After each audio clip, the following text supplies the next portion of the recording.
As promised on my last video, here's more no movement tips. I have 10 tips for you today and hopefully they will help you to understand the game better. The first one is about the fisherman, and you might think that his only counter is the ice wizard. Well, technically yes, but actually also no. If you noticed your opponent placing a tank on his first throw, then place your ranged mini in parallel to his tank. The idea is that his tank will block the tile completely, preventing him from placing a fisherman there to fish your ranged mini. There is still a range upgrade as a work around this for your opponent, but it will cost him 3 more elixir. Oh, and if he had 2 tanks beside each other, then the corner is 100% safe from the fisher. The second tip is to always place your important tanks on the second row. The reason is there will always be a chance your opponent has a prince hidden in his pocket. If you have your tank on the first row, you kinda can't do anything to stop that prince. But if you have it on row 2, then you can simply just put a subscribe button to sacrifice and stop the prince charge with. Tip number 3 is to not be afraid of leaking elixir. For example, on round 1, I leaked 2 elixir because the ice wizard and the guard are better served to counter clash abilities. On round 2, I spent everything since there was no risk on doing so. But on round 3, even though I could have 2-star giant skeleton, I just leaked 3 elixir to be safe in case I needed them for other stuff. That's basically how you want to think,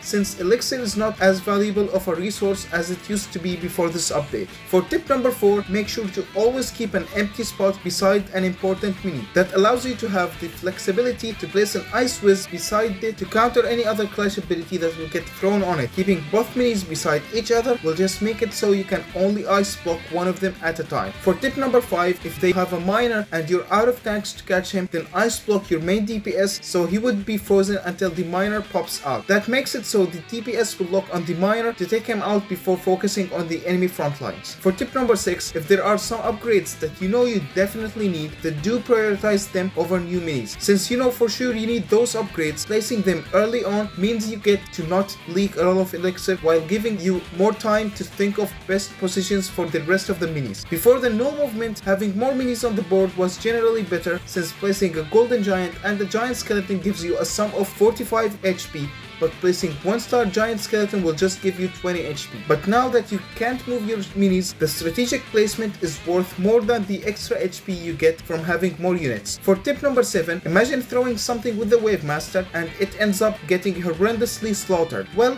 don't worry, just place an ice whiz with a 3rd star to freeze your mini and force it to work normally instead of being thrown by the Wave Master. Oh, and for those who throw a P.E.K.K.A, don't worry, I won't judge you, but I'll have to tell you, it does work with the 2nd star, so do what you must with this information. For tip number 8, since the magic tile on round 3 only spawn on empty tiles, you can manipulate the location by playing minis on specific tiles to prevent the tile from spawning in specific areas. For example, if you place a lot of minis on the front, then the tile will most likely spawn in the back, but if you place a lot of minis in the back, it will most likely spawn in the front. And since your tile and your opponent's tile spawn on the same place, then you can use that to ruin your opponent's strategy. Tip 9 is crazy. I placed the mini P.E.K.K.A here to get him on the countess, but there was a miscalculation and he ended up getting destroyed by the countess. By sacrificing an ice wizard here, I prevented the mini P.E.K.K.A from getting killed and forced him to go to the left. This caused him to connect to the countess, and honestly, this tip can be used on multiple things like saving your battle healer from a P.E.K.K.A as a shield maiden player and other stuff like that. So basically the tip is that you can sacrifice some minis to block the path and save other minis. The final tip is for all the royal ghost haters out there. Use ice block to slow down your ranged minis